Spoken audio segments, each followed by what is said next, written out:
William Shakespeare continued to the poem Quality of Mercy. The thronehead Monoroch, better than his crown, is the sceptre shows the force of temporal power.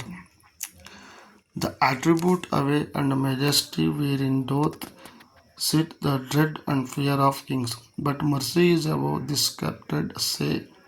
It is enthroned in the heart of kings. It is an attribute to God Himself, and earthly power doth then show likest God's when mercy seasons justice. According to the Shakespeare, continue to the mercy are kind and kind of value. Kind means value. Okay. Dear lowly learners, understand this second stanza. Mercy is the most powerful thing in the universe. ಒಂದು ಈ ಪ್ರಕಾರ ಕರುಣೆ ಅನ್ನೋದು ವಿಶ್ವದಲ್ಲಿ ಅತ್ಯಂತ ಶಕ್ತಿಶಾಲಿಯಾದಂಥ ಒಂದು ವಸ್ತುವಾಗಿದೆ. Correct ಅಲ್ಲ? ಕರುಣೆಯಿಂದ ಒಂದು ದಯೆಯಿಂದ ಏನನ್ನು ಬೇಕಾದರೂ ಗೆಲ್ಲಬಹುದು. ಓಕೆ, ಅದು ನಿಜ. It is something that makes A king better than is crown.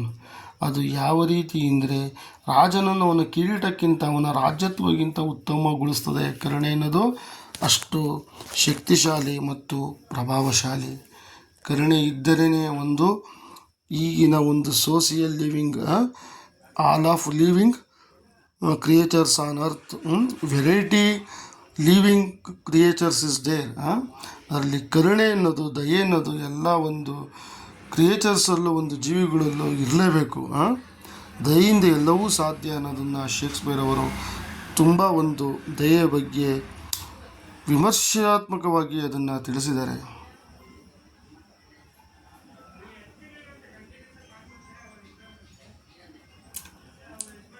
Is a kingship, it is was with the scepter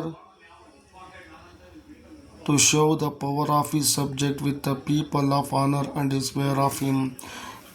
Shakespeare ಅವರು ಹೇಳ್ತಾ ಇದ್ದಾರೆ, ಒಬ್ಬ ರಾಜ ಒಂದು ಗಾಂಭೀರ್ಯದಿಂದ ಒಂದು ಕೋಲುಗಳನ್ನು ಸಾರ್ವಭೌಮತ್ವಕ್ಕೆ, ಸಾವರೆಂಟಿ ಅಂದರೆ ಸಾರ್ವಭೌಮತ್ವ, ಓಕೆ, ಒಂದು ಸಾರ್ವಭೌಮತ್ವದಿಂದ ಹೋಗ್ತಾ ಇರ್ತಾನೆ. ಗಾಂಭೀರ್ಯದಿಂದ ಅವನ ಒಂದು ಬಟ್ಟೆ, ಅವನ ಚಲನವಲನ, ಒಂದು ಕೋಲನ್ನು ಹಿಡ್ಕೊಂಡು.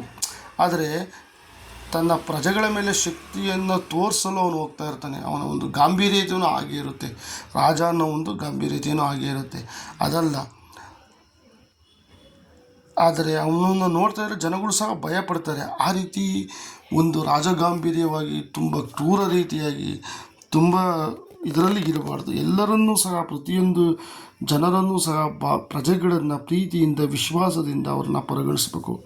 ಓಕೆ, ಆ ಥರ ಇದ್ದಾಗ ಮಾತ್ರ ಕೇವಲ ಅವನ ಒಂದು ಪವರ್, ಒಂದು ಕಿಂಗ್ಡಮ್ ಪವರ್, ಅದರಿಂದ ಅವನು ಎಲ್ಲವನ್ನೂ ಸಹ ಅವನ ವರ್ತನೆಗಳಿಂದ ಅವನನ್ನು ಇದನ್ನು ಮಾಡೋಕ್ಕಾಗಲಿಕ್ಕಾಗಲ್ಲ. ಎಲ್ಲರನ್ನು ಪ್ರೀತಿ ವಿಶ್ವಾಸದಿಂದ ಇದು ಮಾಡಬೇಕು. ಡೆಡ್ ಆ್ಯಂಡ್ ಫೇರ್, ಸಾವಿನ ಒಂದು ಭಯವನ್ನು ಅವನು ಉಂಟು ಮಾಡಬಾರ್ದು. ಅವನು ಭಯವನ್ನು ಉಂಟು ಮಾಡೋದು, ಎಲ್ಲರನ್ನು ಪ್ರೀತಿ ವಿಶ್ವಾಸದಿಂದ, ದಯೆಯಿಂದ ಅವನು ಎಲ್ಲರನ್ನೂ ಸಹ ಸಂಪಾದಿಸಬೇಕು, ಪ್ರಜೆಗಳನ್ನು. ಓಕೆ, ಈ ರೀತಿ ದಯೆಯನ್ನು ಯಾವ ರೀತಿ ಒಬ್ಬ ರಾಜ ಮಾಡಿದಾಗ ಮಾತ್ರ ಅವನು ಉತ್ತಮ ರಾಜ ಮತ್ತು ಒಬ್ಬ ಪ್ರಖ್ಯಾತ ಉತ್ತಮ ರಾಜ ಅಂತ ಇತಿಹಾಸದ ಪುಟಗಳಲ್ಲಿ ಸೇರ್ತಾನೆ ಅನ್ನೋದನ್ನು ವಿಲಿಯಂ ಶೇಕ್ಸ್ಪಿಯರ್ ಅವರು ವರ್ಣಿಸಿದ್ದಾರೆ. ದಯೆ, ಒಬ್ಬ ರಾಜ ಒಂದು ರಾಜ್ಯವನ್ನು ಆಳ್ತಾನೆ ಅಂದರೆ ದಯೆ ಇರಬೇಕು ಅವನಲ್ಲಿ, ಪ್ರಜೆಗಳ ಮೇಲೆ ಪ್ರೀತಿ ವಿಶ್ವಾಸ ಅನ್ನೋದು ಇರಬೇಕು, ಅಫೆನ್ಷನ್ಸ್ ಅನ್ನೋದಿರಬೇಕು. ಆ ಥರ ಇರಬೇಕು. ಒಬ್ಬ ಕ್ರೂಯಲ್ ಕಿಂಗ್ ಆ ಥರ ಯಾವುದೇ ರೀತಿ ಆ ಥರ ಇರಬಾರ್ದು. ಈ ಥರ ಶೇಕ್ಸ್ಪಿಯರ್ ಅವರ ಒಂದು ಕೈಂಡ್ನೆಸ್, ಮರ್ಸಿಫುಲ್ನೆಸ್ನ ತುಂಬ ಮರ್ಸಿಫುಲ್ಲಾಗಿ ಡಿಸ್ಕ್ರೈಬ್ ಮಾಡಿದ್ದಾರೆ ಮತ್ತು ಬ್ರೀಫಾಗಿ ಹೇಳಿದ್ದಾರೆ. It is enthroned in the heart of kings. It is third stanza continue. It is enthroned in the heart of kings. It is an attribute to God himself and earthly power doth then show likest God's when mercy seasons justice. ಒಂದು ಮೂರನೇ ಸ್ಟ್ಯಾನ್ಸಾದಲ್ಲಿ Shakespeare ವರ್ಣಿಸ್ತಾರೆ, the might of his king, might of fear in the hearts of people. It is a quality of mercy better than is the sceptre. It because of quality of God himself, king and merciful. He will be liked the people and treated is god. ಹೇಳ್ತಾರೆ Shakespeare ಅವರು, ರಾಜ ಅವನ ಒಂದು ರಾಜಸ್ಥಾನದಿಂದ ಮತ್ತು ಅವನ ಒಂದು ಮಾಡುವಂತಹ ಅವನ ಒಂದು ಮನೋರೋಚ್ ಕಿರೀಟದಿಂದ ಅವನ ರಾಜನ ಸ್ಥಾನವನ್ನು ತುಂಬಬಹುದು ಅಷ್ಟೇ. ಆದರೆ ಅವನು ಆ ರಾಜಗಾಂಭೀರ್ಯದಿಂದ ಇರೋದ್ರಿಂದ ಆ ಪ್ರಜೆಗಳು ಸಹ ಭಯವನ್ನು ಅವರ ಮನಸ್ಸಿನಲ್ಲಿ ಉಂಟು ಮಾಡಿಕೊಳ್ಳಬಹುದು.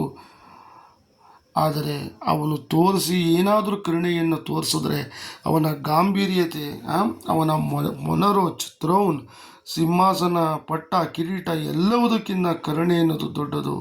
ಅವನ ಒಂದು ರಾಜದಂಡಕ್ಕಿಂತ ಅವನ ಕಿಂಗ್ ಥ್ರೋನ್, ಕಿಂಗ್ ಚೇರ್ ಎಲ್ಲದಕ್ಕೂ ಸಹ ಅದು ಉತ್ತಮವಾಗಿದೆ. ಮತ್ತು ಈ ಒಂದು ಕರುಣೆ ಎನ್ನುವುದು ಅದಕ್ಕಿಂತ ತುಂಬ ದೊಡ್ಡದು ಅಂತ ಕರುಣೆಯನ್ನು ವಿಮರ್ಶಕಮಾತ್ಮವಾಗಿ ಹೇಳಿದರೆ, ಯಾಕೆ ಕರುಣೆ ಎನ್ನುವುದು ಒಂದು ದೇವರು ಕೊಟ್ಟ ವರ, ಆ ಒಂದು ಗುಣ, ಓಕೆ, ಆ ಒಂದು character. Mercy is a gifted to God by God, gifted by God. Okay, ಆ ಮರ್ಸಿ ಅನ್ನೋದು ಎಲ್ಲವುದಕ್ಕಿಂತ ದೊಡ್ಡದು. ಅದನ್ನು ಪ್ರಜೆಗಳು ಗೌರವಿಸ್ತಾರೆ. ಈ ಭಯವನ್ನುಂಟು ಮಾಡುವುದು, ರಾಜನ ಪನಿಷ್ಮೆಂಟ್ಸು, ಲಾಸು ಅವೆಲ್ಲ ಅಲ್ಲ. ಆ ಒಂದು ಲಾಸ್, ಅವರ ಒಂದು ಕಾನೂನುಗಳು ಅವೆಲ್ಲ. ಬಟ್ ಏನು ಅಂದರೆ, ಒಂದು ಮರ್ಸಿಯಾಗಿದ್ದರೆ ಪ್ರಜೆಗಳು ಸಹ ತುಂಬನೇ ಸಂತೋಷದಾಯಕವಾಗಿ ಮತ್ತು ವಿಶ್ವಾಸದಿಂದ ಕೂಡಿರುತ್ತದೆ. ಆ ಒಂದು ಸಾಮ್ರಾಜ್ಯ ತುಂಬ ಚೆನ್ನಾಗಿರ್ತದೆ ಅಂತ ಆ ಒಂದು ಕರುಣೆಯ ಬಗ್ಗೆ ವಿವರಿಸಿದ್ದಾರೆ.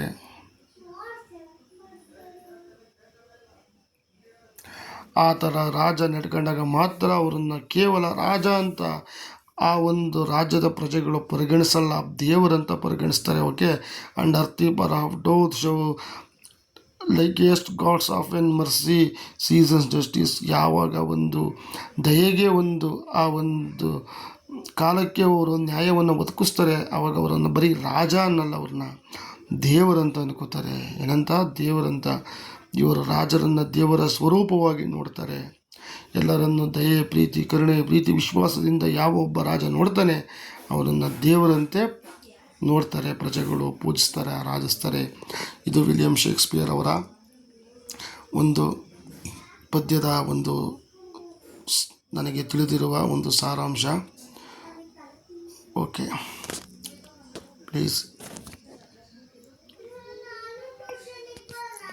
watch it. Any students or friends subscribe or likes or support it to me enough.